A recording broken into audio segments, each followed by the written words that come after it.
Good morning and welcome to Morning Java, brought to you as always by our friends at the Get-Go Cafe and Market, where they are still serving the captain. And if that sounds really authoritative, that's because it is. This sandwich is the boss, Moan. It's cod. That's what I figured. Yeah, it's cod. And I'm sure at this time of year, you've had it at Get-Go. I'm guessing around the corner there from the Steelers practice facility. It comes on a bun, comes on a wrap, comes with everything you want. You pick your cheese, you do everything. It's good stuff. Ramon Foster's in Hendersonville, Tennessee, freshly back from Florida. How'd Florida treat you? Man, I'm going to pull up my arm here, people. And I saw it yesterday. I was like, what the heck is going on here, okay? Let's see this. Your guy got unburned, and I'm peeling now. Kind of crazy. And I'm sitting under an umbrella, and one arm, this left arm, was outside of the umbrella. And it got baked. And you know what, DK? I was like, I'll be all right. I'm black. We don't really get sunburned like that. It's different variations of black, okay? I'm light-skinned black, okay? There it goes. Dark black. So hey, here I am. One way or another, you had those toes sprinkling through the sand there, and I'm sure you enjoyed yourself. And I know you went down there with the family and everything. Let's talk about some stuff that happened up here in the northern hinterlands while you were down there. The Steelers made some moves, but not from the place you normally expect them to be made. No. They were made at the player level. Who, other than Ramon Foster, engages in such chicanery? I'll tell you who. Steve Nelson does. Oh, okay. Let's hear it. Nelson and Juju, and so does Tyson. Yeah. Steve's situation was very, very interesting to me. One, I thought Steve has had a really good last two seasons. Legitimately has played well. And I don't understand why they were either asking him for a pay cut. I understand why he would want a pay raise and they say no because why? That's just business. But I can understand why he wanted out. And I still don't. I hadn't really talked to him except for my little back and forth banner on social media. But besides from that, Pittsburgh, I guess, just chose to say, we're not going to do this again. And I don't think it's any fault of Steve's. It's just sometimes players try to maximize as much as they can, try to get as much as they can out of. That's the name of the game. Ownership does it. Players have the right to do it also because it's free enterprise if they allow you. Pittsburgh allowed Steve. Go seek a trade. Yes. Go get us some value. Yes. Do your thing. Who does that? That is not common. This is what I tell you. Valuable. I said this before we actually got on. You was like, hold it. But it was teams Pittsburgh learned a valuable lesson. That valuable lesson is, look, don't try to hold on. If you got somebody that's disgruntled, let them do what they have to. Because at the end of the day, you're going to either get what you want or you're going to realize that it's actually sharks in the water out here. Yeah. And you got to fight and fan for whatever you can. I think Steve put a side eye up on his social media or something like that, I think recently, and it's let me know that he's got some takers. It's just a matter of what that take is. He's going to find employment. Yes, yeah. 100%. But 100%. When you tweet out like he did the line about hostage, and you do that with a team that has a head coach that uses that specific term to describe loyalty. Yeah, we don't want hostages here. And I believe the first time that came up was with Lev. Yeah. He instead looked at this situation and said, I don't know what he was thinking, because then a half hour later he tweets out that, oh, the Rooneys are the greatest, and I want to thank the whatever, unless he just started seeing himself as being portrayed as a bad seed, which I think you and I would agree he's not that. No, that's not Steve at all. No, the whole thing wasn't Steve. I'm thinking, again, fans and players and ownership have this weird relationship, okay? For Steve to actually get to this point, they probably told Steve, hey, Steve, look, this salary cap situation is kind of bad this year. Your position, we think we either have a guy or we can find a guy. Yeah. Go seek a trade. And that's probably how it went down. Or I just can't see him being disgruntled because that ain't Steve. Steve is a go-harder. He is bought in. He is what you want in a Steeler, okay? Mm-hmm. So I'm thinking that was the business side of it. But when it hits the public side of social media, the fans are like, screw you, you're supposed to be faithful to us. Yeah. I'm pretty sure it's like, nah, that's not how it went down. So when he, decided to smooth over the cake and say, hey, look, I got a nice piece over here. Y'all still gonna have a nice thing. Y'all still gonna have a nice thing, but no, the horse left the barn. Yeah. But I'll say this: if it was Steve, Pittsburgh is smart and saying, look, we're not going to have this public display of arguments. Everything that we do is in-house. We're going to keep it in-house, which has always been the Pittsburgh way. Well, and I think the press release that came out 20 minutes later was very public, and it was one sentence. But it was, I think what happened in the past with guys that either wanted out, wanted more, or thought it was something better on the other side, and Pittsburgh tried to hold on to it, and now they're like, nah, we got to adjust to the way the game is now. And truth be told, the way you see a guy like J.J. Watt move, you see a bunch of these guys. The only reason I remember him is because he asked ownership out of Houston, and he went and chose the team that he wanted to. I think that's going to be a solid part of the way this league is going to move forward, and in the future. If I say this, if you have that type of pull, not everybody can do that. No, and same thing also happened with Juju. I think it's go in free agency. We'll be here if you need us. I do think it was smart for Juju to come back on this 1-year deal. And play in a system that he knows, a quarterback that he knows, environment that he's used to, and know that if for anything he's going to be thrown to, I think, like a WR1, even though Deontay is just as good, some think even better. Juju still is going to get his touches because I'll say this, Ben knows how to play the game of, look, I'm going to get you paid. And he does that well. Look at the receivers that he's pinpointed. When Ben pinpoints someone, and this person right now is Juju. Let's go to Plexico.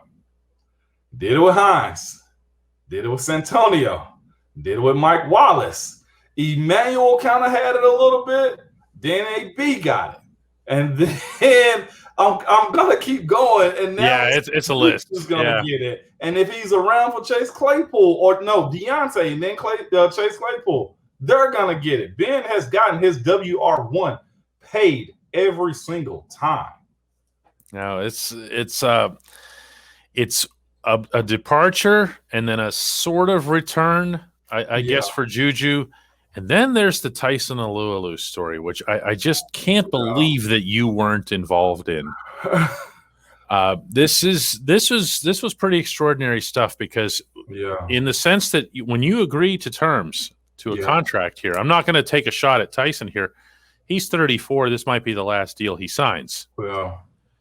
But when you say you've agreed to terms, you and or your agent are kind of beholden to that. Yeah.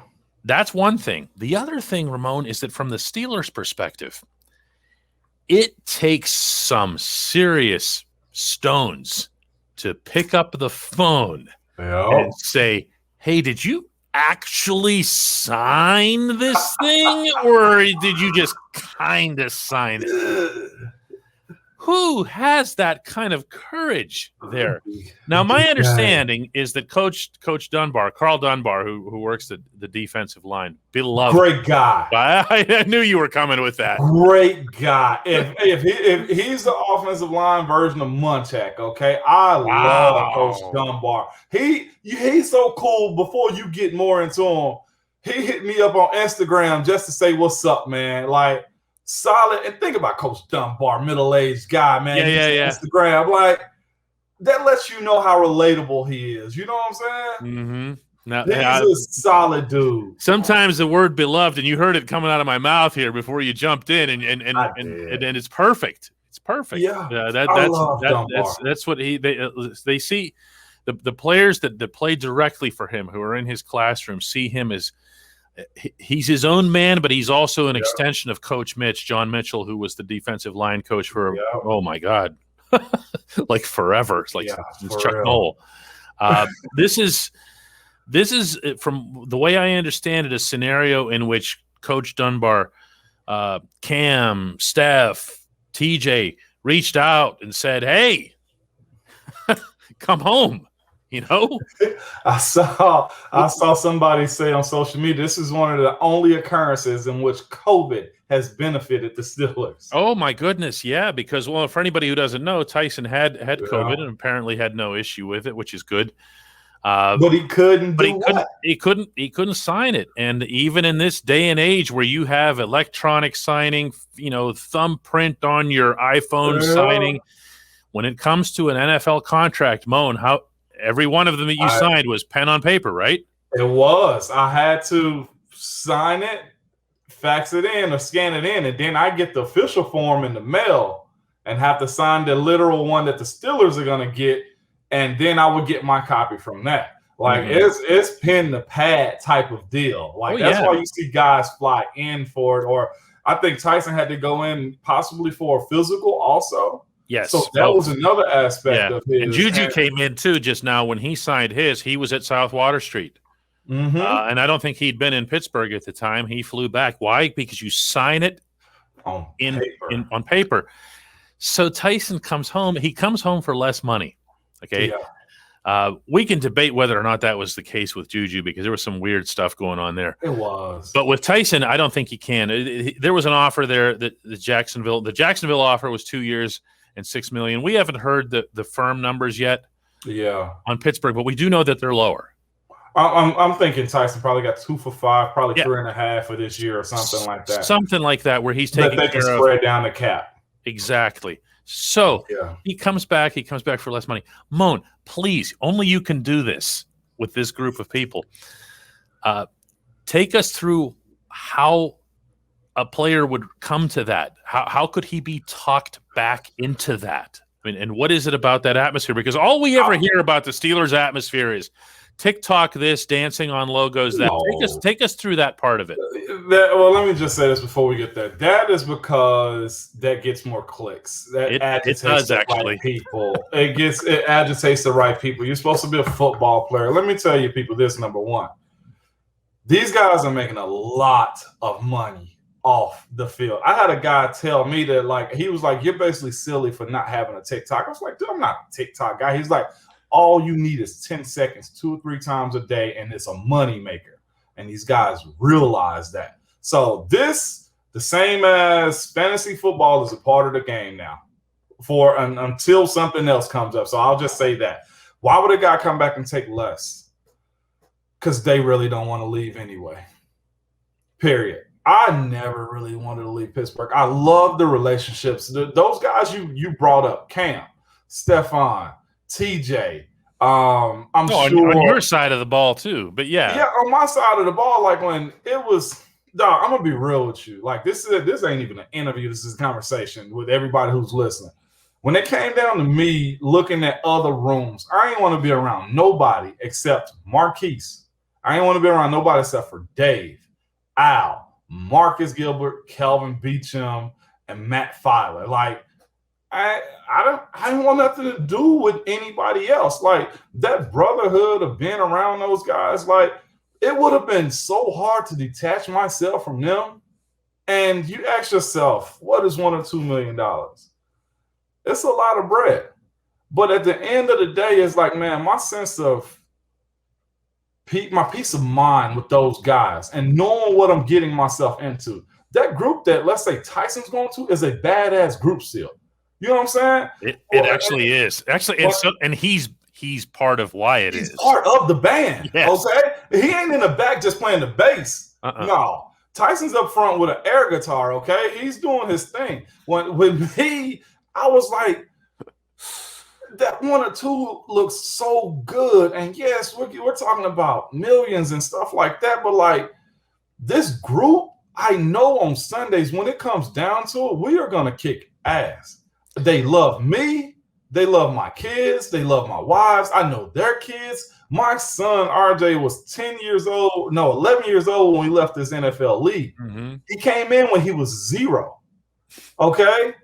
He came, so they saw my son grow up. That family atmosphere is there. You can diss the whole TikTok, Instagram, Twitter, social media world, when it comes down to being inside that building, you want to be inside that building with those guys because the purity of it is football. The show is what happens outside of it. And that's the part that I enjoyed why I came back to Pittsburgh every single time. And I knew this too.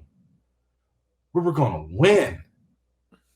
I've heard so many guys, their checks, will be $868,000 every 2 weeks. But they were miserable. Oh, they went to the Jets. They hated it. Yeah. So, just go ahead and say Beach, because that's what happened. Beach wasn't happy there. No, and he was still a good football player. Yes, Lamar. And I talked to him after he went there, and I talked to Gil after he went to Phoenix, and they were still in the NFL, and they were grateful for the opportunity. Yeah. It's not the same thing. It's not the same thing. And you think James Harrison was happy in Cincinnati? I don't think James Harris is happy anywhere. But he loved Pittsburgh. I know that much. I'm sure you know that. Look at all the guys that's left, and why certain guys come back and retire Steelers. Santonio Holmes came back home. Yeah. Kevin Green didn't spend that much of his career in Pittsburgh. No, but he still came back. Yeah, because that's partially because you're appreciated in a place like this too. People like to be where they're appreciated. And I'm here to tell, people ask, why would somebody come back for less? Why did Tyson come back? It's because at the end of the day, you're not in Pittsburgh playing for the show. It's not America's team because you said and you want to brand it. No, the brand of Steeler football still is high as ever, and people realize that. People embrace that. That's why when you lose, you go home. Because if you see somebody out, they're going to tell you, hey, you suck today, okay? Like, that's the way it goes in Pittsburgh. And when I do my show here in Nashville, I brag on the Steelers because I'm like, y'all don't understand the culture. Like, when we had a chance to interview Bud when he came down here, and I'll say this.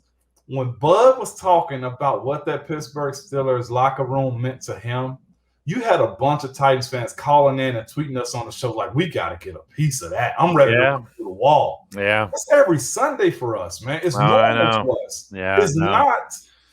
It's the only thing I know, I can tell, and I kind of knew this one would do that. The only thing I'll add to this is, and I come back to this quite a bit, are the scenes in Paul Brown Stadium. Downstairs after the game is over. And when people ask me to describe what a camaraderie is like, what a brotherhood is like in a locker room, I picture a couple of things. I picture Vince Williams being on the other side of your wall. He was behind you. Oh. And Vince would just sit there. I'm going to do a Vince here for you. Like this. With his hands on his knees, leaning forward, looking out, and other guys walking by just kind of doing this or whatever, but he doesn't budge. Don't move. Okay, and you know how intelligent this man is to become in that moment so primal that you know that there's something going on there. I picture after one of those bloodbaths, Dave and Al, for anybody who doesn't know who we're referring to, when we say this, David DeCastro and Alejandro Villanueva, they sat across from Ramon. Yeah. And those two guys taking their tape off. Standing up. And looking at each other going, what the hell were we just part of out there? Yeah. Yeah. And the last one I've got out of this scene, because you're always at one end at the locker stall, and Gil is all the way on the other. You and Marquise inseparable. and there down there is Marcus Gilbert. Yeah. He's still playing. Yeah. He's so mad.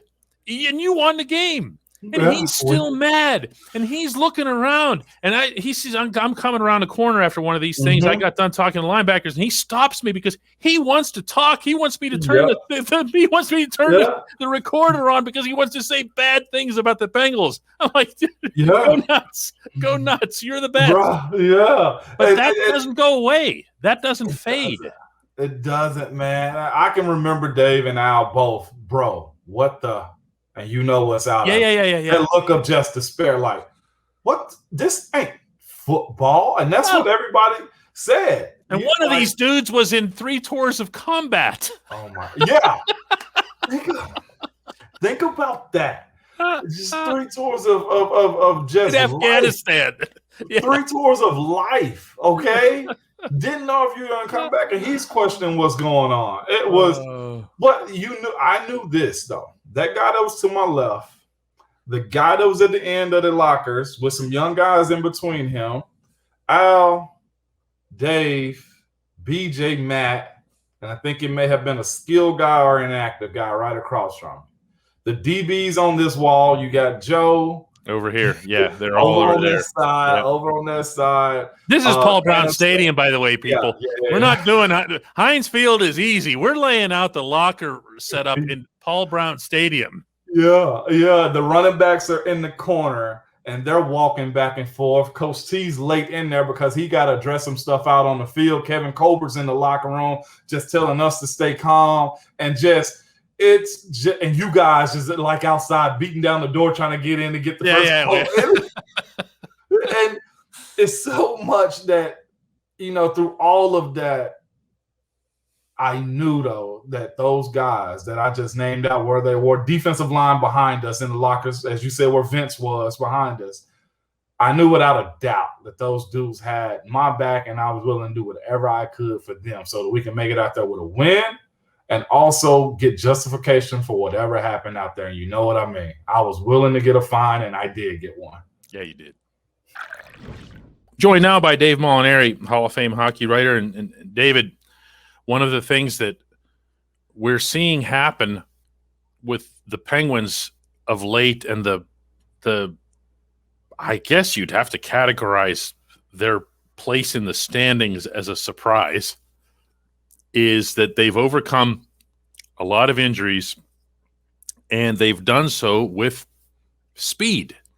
They've done so with the roster, almost without exception, that Jim Rutherford assembled. So Ron Hextall and Brian Burke still haven't put their own fingerprints on the team other than adding Mark Friedman a few weeks back. What will this roster look like? Because both of these gentlemen have told you that they want to see this team get, add some size and add some toughness or snarl. Well, adding those qualities doesn't necessarily preclude adding guys who can skate.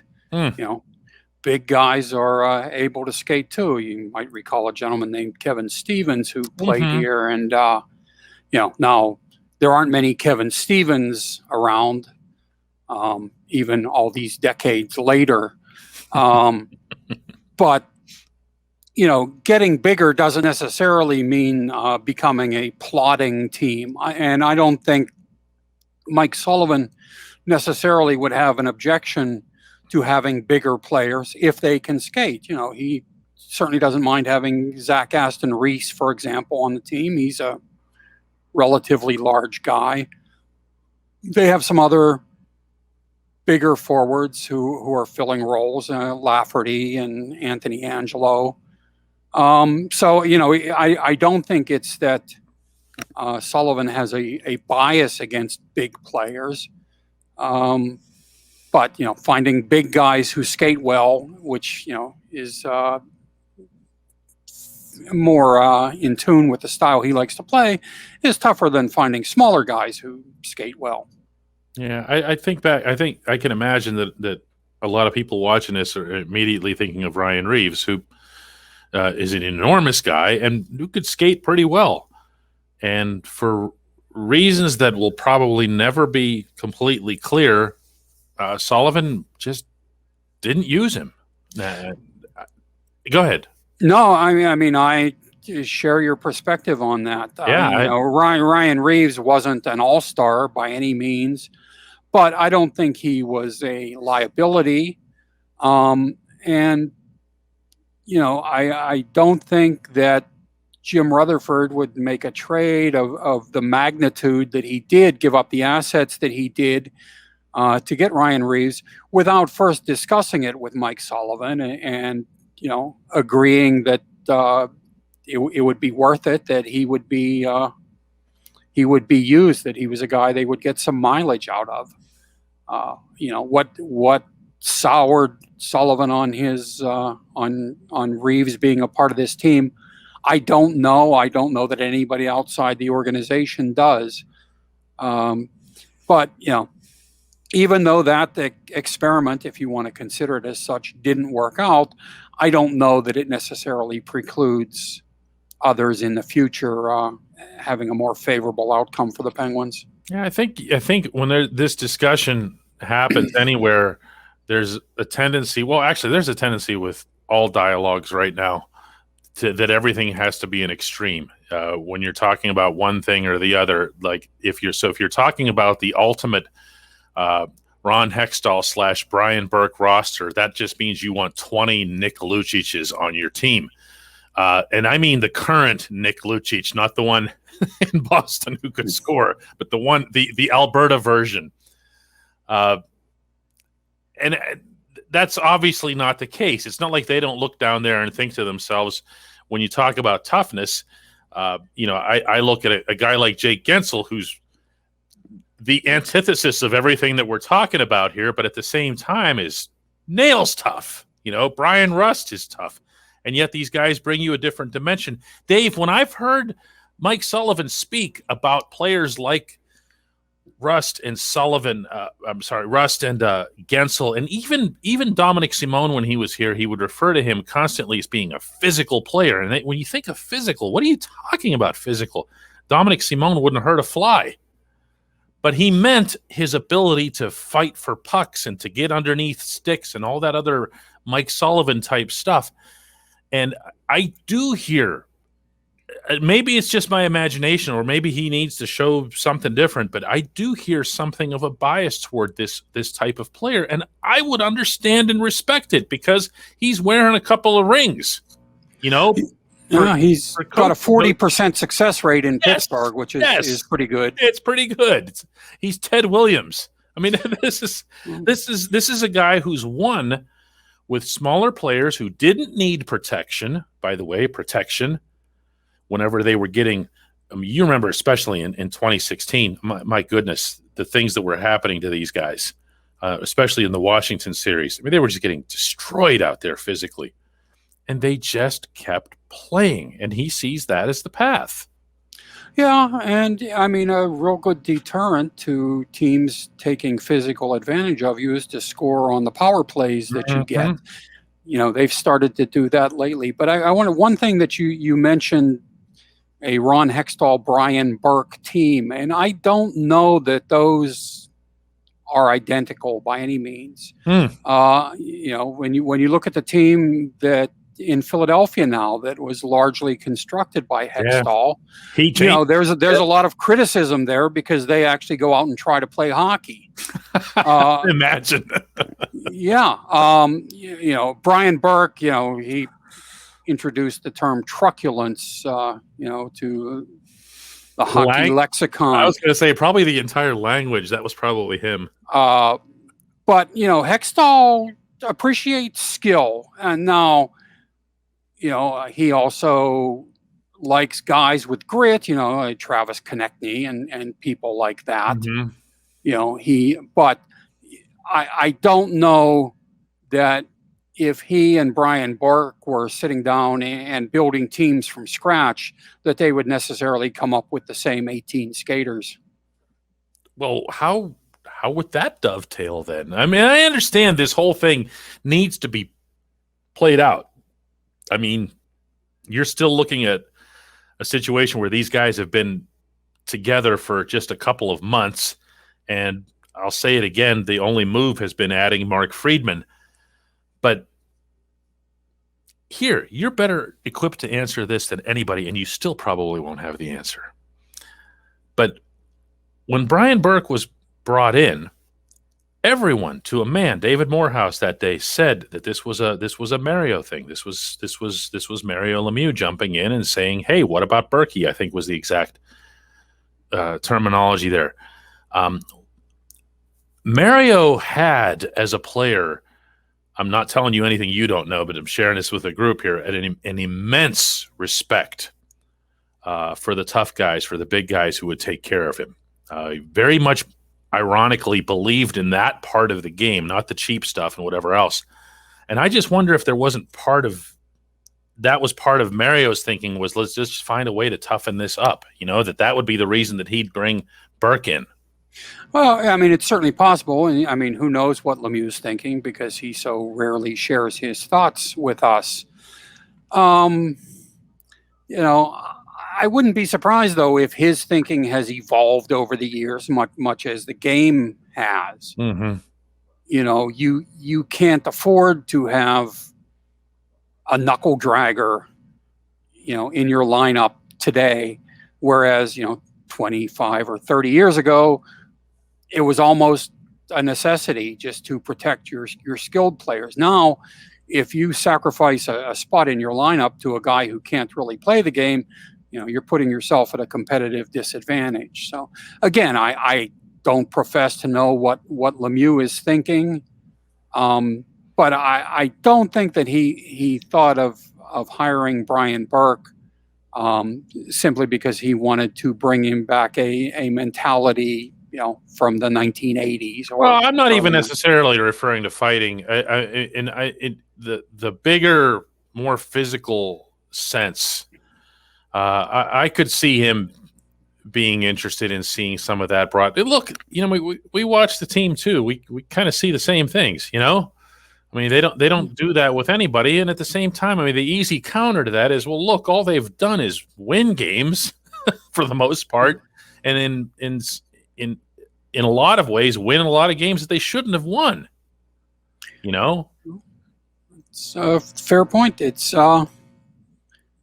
yeah, and I mean, actually, I don't know that we'll see this resolved, this question, between now and the trade deadline, April 12th. In part because I think, Hextall's hands are kind of tied by, the limited number of assets he has to deal that would be attractive, to somebody willing to trade a significant piece. The salary cap issues that Pittsburgh has. And really, the Penguins aren't going to continue to accumulate points at the pace they have been lately. I mean, that's not realistic. But if they can win their share of games while some of their injured players get healthy, I think that takes away some of the urgency for Hextall to make an impact move before the trade deadline. Joined now by Alex Stumpf, who covers the Pirates for us at DK Pittsburgh Sports.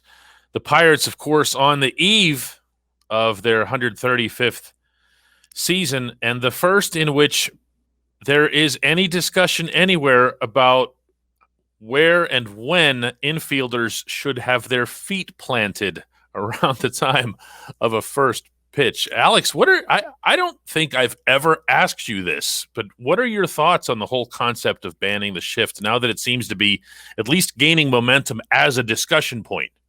Yeah, it's actually going to be banned in AA, which is this year, which is kind of dumb because there aren't that many shifts in AA to start, so it's a terrible barometer to check to see if this will work. But I'm firmly against it.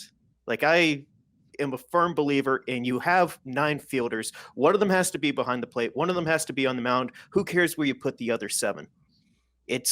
If you want to have a 5-person infield, go for it.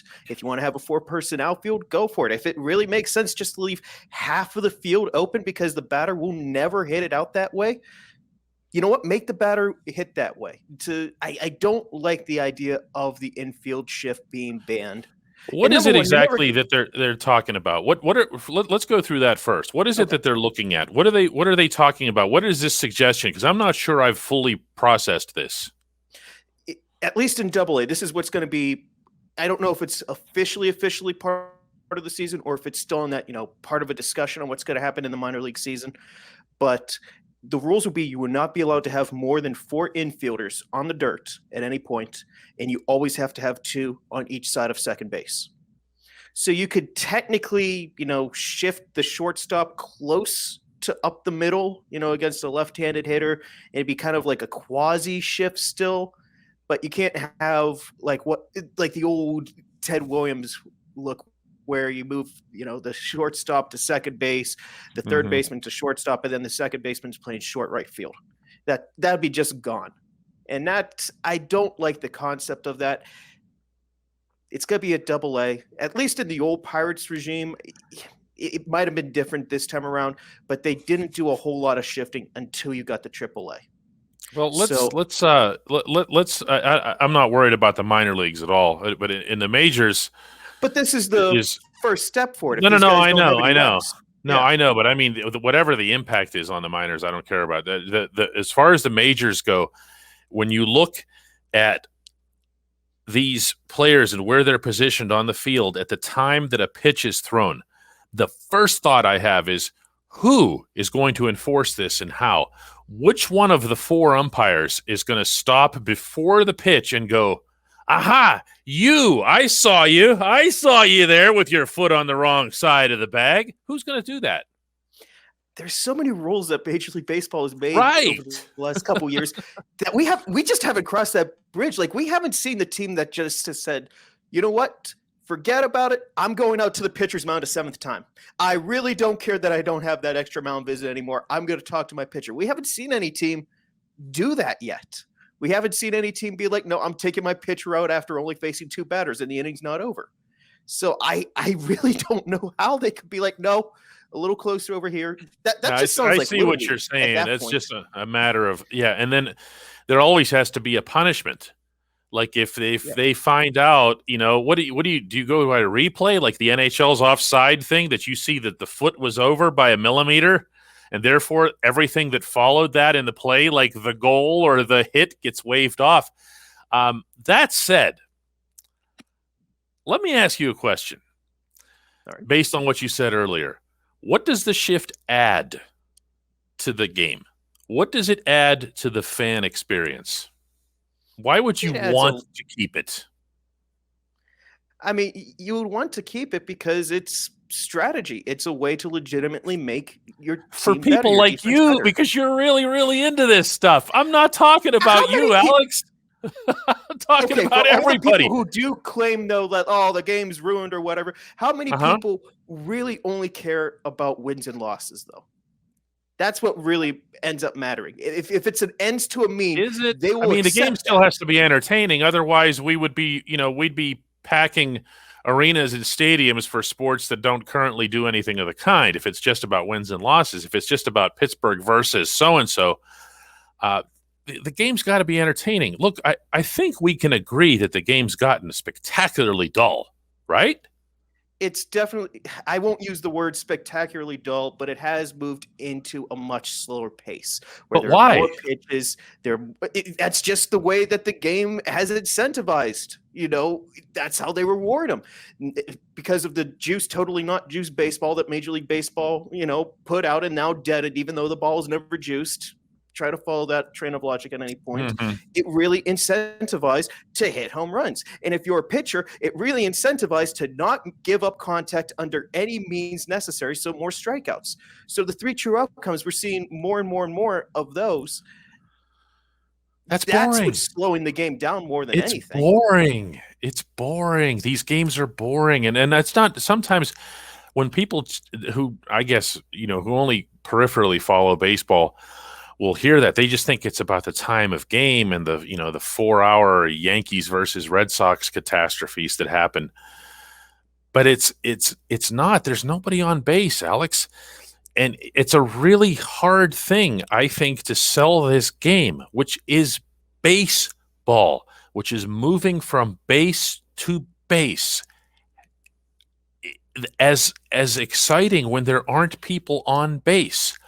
There aren't people on base because either the shift or the ramped up, velocities and strikeouts, because everybody's trying to uppercut everything out of the stadium. The combination of those two things has been deadly. It's deadly. It's awful. When when I'm in a game, I want to be able to say, "Hey, now see, there's a guy on first and second, and then this could happen, and then this could happen. But watch what the pitcher has to do here, and watch what the catcher has to do to keep this." That, to me, is baseball strategy, not somebody coming up with diagrams 7 hours before the game on where the infielders should be placed like pins on the infield. That's not entertaining to me. Watching an actual baseball game is. I'm going to take this point a different way, though, because what demographic of players, above all else, get shifted more than anyone else? The power hitters, the home run hitters, the guy, especially just to overclarify, the left-handed power hitters, because it's harder to shift a right-hander. The Joey Gallos, the Adam Dunns of the world. If you take away the shift, that's basically the only way to combat those stats and prevent the game just going totally to them. If you could make sure that if they hit a ground ball, you could get an out of it. If they get, these more than their fair share of little chunk ground ball hits, all that's going to do is raise their batting average, raise their on-base percentage, and incentivize teams to go more and more after those types of players, which is just going to further increase the home run spike and the slowing down of the game and the strikeout rates. So I am going to agree. I do love the purity of small ball baseball, but that's not entirely viable over 162 games. Well, anymore. I'm not speaking in absolutes here. I think when you're talking about, Brian Goodwin brought this up, the reserve outfielder who was recently cut from the Pirates roster early in the spring. He was talking just as a thing, as a part of the game. And he being a fast guy who's had not a ton of steals, but some over the course of his professional career, was like, I don't know why they wouldn't want that in baseball. We have people like a Lou Brock, not that Lou Brock wasn't a good overall player, but Lou Brock's in the Hall because of his steals. You have, Ricky Henderson, who could do everything and was the ultimate on-base machine and everything, but still Ricky's known for picking second base out of the ground. That part of the game is just virtually gone, and certainly as it applies to players being stars for that. And that takes some of the athleticism out of the game and the excitement out of the game. And I'm going to say it again, it's replaced with computer-based pin drops that are not interesting, that are not exciting, and that are not athletic. I want to see actual baseball, base-to-base baseball. To put a nice bow on this, I guess I would bring up that John Baker, the new director of player development. Yep. Whenever he's talked about it, he's like, look, we're not going to throw away, all these advancements, all this new technology, what we've learned about the game over the last couple decades. But he also longs for a lot of that old school thing. Yeah, things right. We're going to run the bases well. We're going to do defense better. And you know what? Say what you want about the 2021 Pittsburgh Pirates. Those are two aspects in spring training that I saw a noticeable improvement out of that group. Yeah, and I think, look, that's where I think people get unnecessarily defensive. You and I have had the conversation for a long time now about the idea that analytics and people who believe in analytics as if they are some sort of, deity, as opposed to just being math, are a community, and there's a side to be taken like it's politics. And it's not, man. If everybody just wants better baseball, it's okay to have information and analytics. If they changed the rules, if they eliminated the shift, your analytics and your studies and your applications of it would all just move into a different area. Okay, now how can we become the greatest base-stealing team of the new era? Do you know what I mean? And now all of a sudden you're looking at different dynamics. And then you know what would happen, Alex? The analytics community would be all on board with it. This is great because, hey, look, analytics are now part of this. And I'm right about this. Because the main defense of the shift that everybody has is that it's analytics-based. Don't mess with it because analytics, And it's not necessary. Just make the game better. Make it more entertaining. The whole analytics movement is there's something that's undervalued, whether it's OBP 1 year or slugging percentage or maybe base running in the future. That's what should be driving every team. Always. It's the principle of Moneyball. It is the defining principle of Moneyball is finding the weak spot in the market, so to speak. And so many people have lost sight of that and think that it's just about we did this and we did it with math and therefore it's great. No, I mean, make the game better. The game is suffering. The game is, I don't know if it's dramatic to say that it's dying because it's still healthy in the markets that don't need a salary cap. But in a lot of other places across the United States, including Pittsburgh, Pennsylvania, yeah, it's dying.